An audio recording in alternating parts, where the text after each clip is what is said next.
Hey everyone, it's just me, Tucker here. Just want to do an update as to what I've been up to lately. Not a lot. It's been going on really. I've been busy with working and school. So, let's begin. I finished painting the Chevelle. I'm still waiting to get the styrene to do the trunk area. I did paint the engine bay in black, as you can see. There's still just a little bit of the pearlescent green paint showing through. I might do another coat on there just to completely get rid of that. I guess I'm not completely done painting it, but all the base coat's done and everything. So now it's just up to clear coat.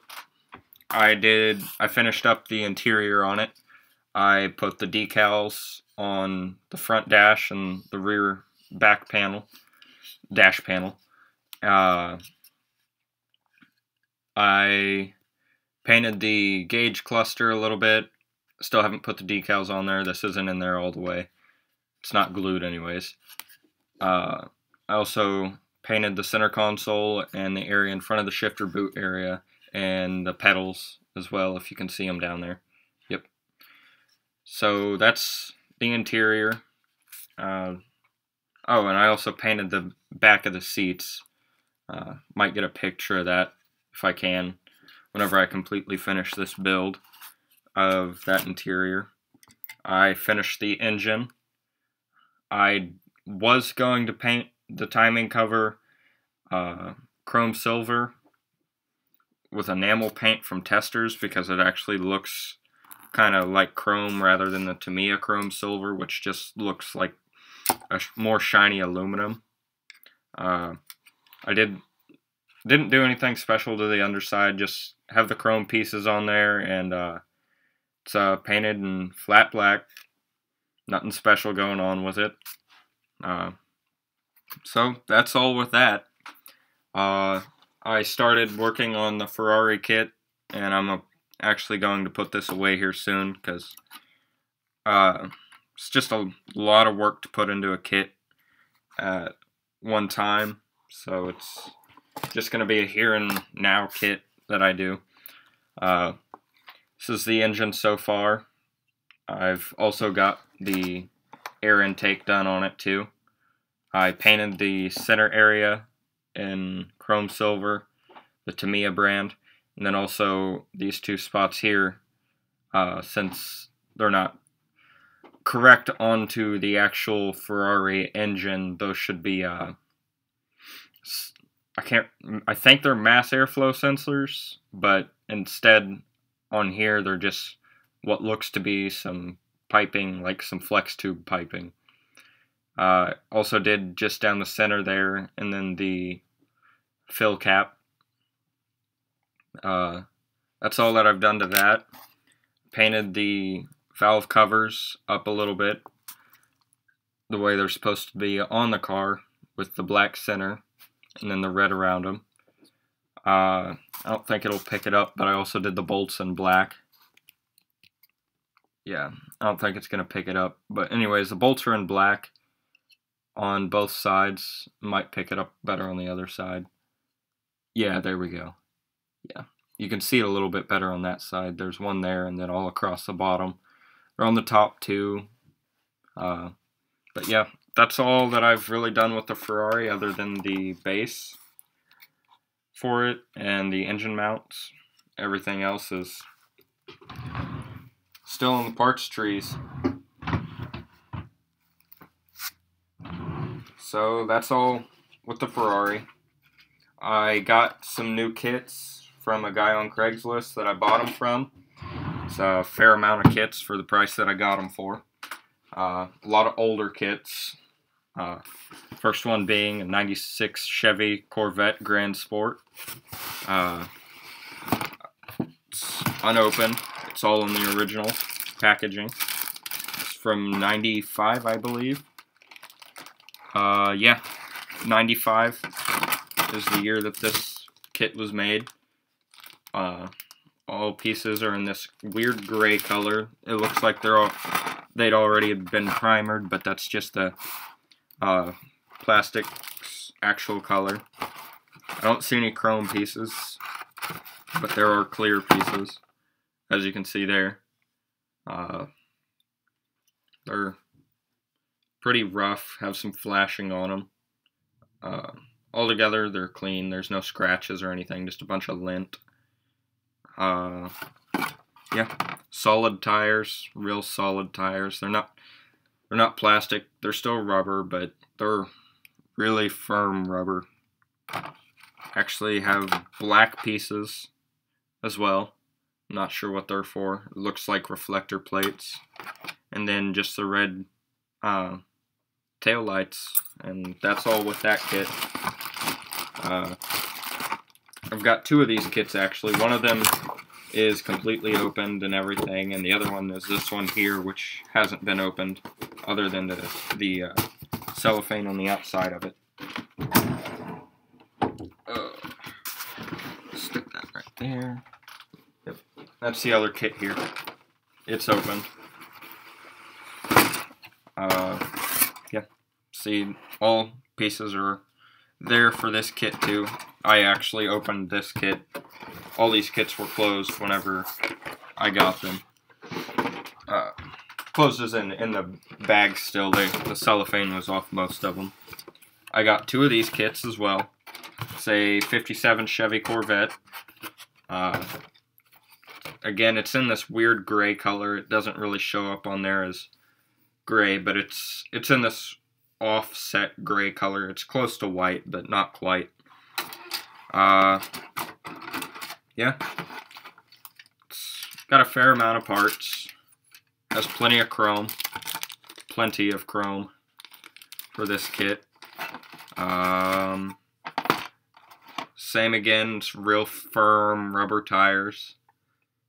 It's got the red tail lights and the clear plastic for the front window, and then some decals. Those two Grand Sport kits also have decals, but I didn't pull them out of there. So that's that kit. I also have two of these. There's the second one. Can't remember. Yep, this one's... Nope, never mind. This one was opened by the guy, but all the parts are still there. I checked. So that's same kit as before.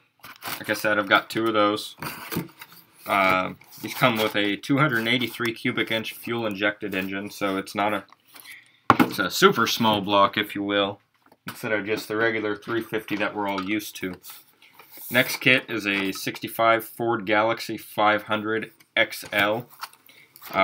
It doesn't show on here, but you can make this in two different forms.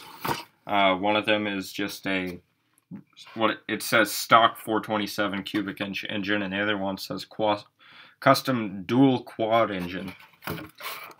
So that's that one. This one actually comes from the factory with the trunk area, so I don't have to cut it out or anything. It just comes in there with this piece here. I want to say it goes on there like that and goes in there. I'm not going to stick it in there right now because it's a pain to do that. But, yeah. Real big frame. Overall, I'm happy with it. A real deep dish oil pan, as you can see. I'm happy that all these pieces are separate pieces. It makes it a lot easier to paint the engine whenever the pieces are separate rather than just the two engine halves with the oil pan and everything already on it. So that's that kit. I have an Eckler Corvette, which this is one of my favorite kits for this entire purchase. I'd have to say it actually is my favorite one. This one also comes with a back hatch area, but the only problem with that is that the Eckler Corvette is a It's a remake of an older Corvette, one of the very first C3s. They actually didn't have an opening rear hatch, so the Eckler Corvette was basically a remake of it, where the guy cut out the back of it and basically turned it into a hatchback. This kit is a wide body kit, and you have to really build the wide body kit yourself. It goes on there like that. It's separate pieces. I thought that was pretty cool. And that goes for front and back. That's the front. Yep, right there. That piece there is the front, and it goes on the right side. And it goes on there like so. That's all with that kit. It's got chrome pieces. Everything's taken apart in this kit. I think the guy had gone through it and looked at it. But yeah, everything's there. It's actually got hollow tires, which I'm real happy about. They're squishy, but not super duper squishy. And the mold pieces are still on the inside. But yeah, that's that kit. Okay, on to 68 Firebird 400. It's a 2-in-1 kit. You can build it in either just the stock version or the dragster version, I believe it is. And this kit is actually molded in white, unlike the other kits. So I'm real happy for that. Comes with all hollow tires, which, again, I'm real happy about. I love my hollow tires for some reason. These ones are real soft. All the pieces are in this one, too. They're still on the parts trees and everything. But yeah, 2 different ways to build the Firebird. I'm not sure which kit I'm going to build. I know I want to build one of the kits right now, because I'm not going to get to the Ferrari for a while. Again, because it's... If any of you guys have ever built one of those Ferraris, they're a pain to build, because there's a lot of small, tiny pieces.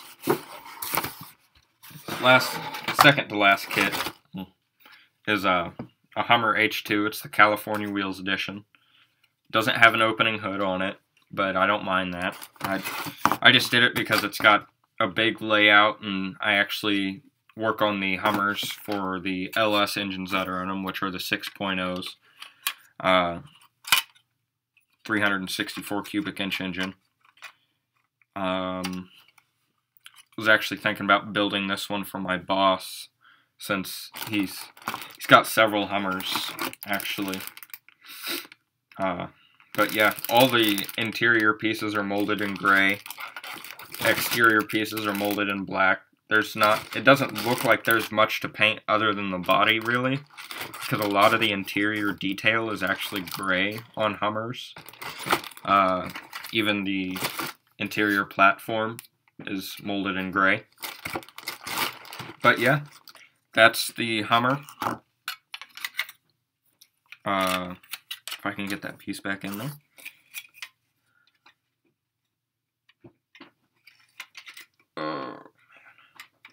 There we go. Yep, that's the Hummer. And then the last kit, which I thought was really cool and interesting, it's a 2-in-1 kit. But as you can see from right there, it's 2 kits in one, actually. It's a 53 and a 95 Corvette. It's 2 separate kits. They're even packaged separately in their own kit pieces. These are also molded in that offset gray color. From the looks of it, there's not a lot of flashing, because from what I know of, these are both original kits. So they're not the rerun models, so not worn out molds to cast from. So yeah, those are all the model kits that I got. All in all, it's 1, 2, 3, 4, 5, 6, 7, 8. Wait, just a sec. 1, 2, 3, 4, 5, 6, 7, 8. It's 10 kits in all. So I'm happy about that. I'm real happy. I got it for a good price. So I guess my next update will be whichever one I'm working on, since I'm gonna put that Ferrari away for a while and I'm stuck on the truck until I can get some more paint, which hopefully I'll be ordering here within next week or two. So I'll be able to get started on the truck again. All I've done with the truck really was just stick the bed onto the frame. Nothing much else has changed on it. I've actually mocked it up a few times with some drag tires to see if I liked it or not. And though it's gonna have the bigger engine in it, I don't really like it. I think of it more to be of a show truck and a trailer queen. But yeah, that's what the truck will basically look like right there whenever I'm done with it, except with wheels and, of course, the big, huge engine hanging out the front end of that engine there. Overall, I'm happy with this kit as well. So yeah, thanks for watching, guys. I'll hopefully have another update up here before too long, and my computer is actually seeming to want to work right now, so maybe I can get up some more between now and the time I get some paint.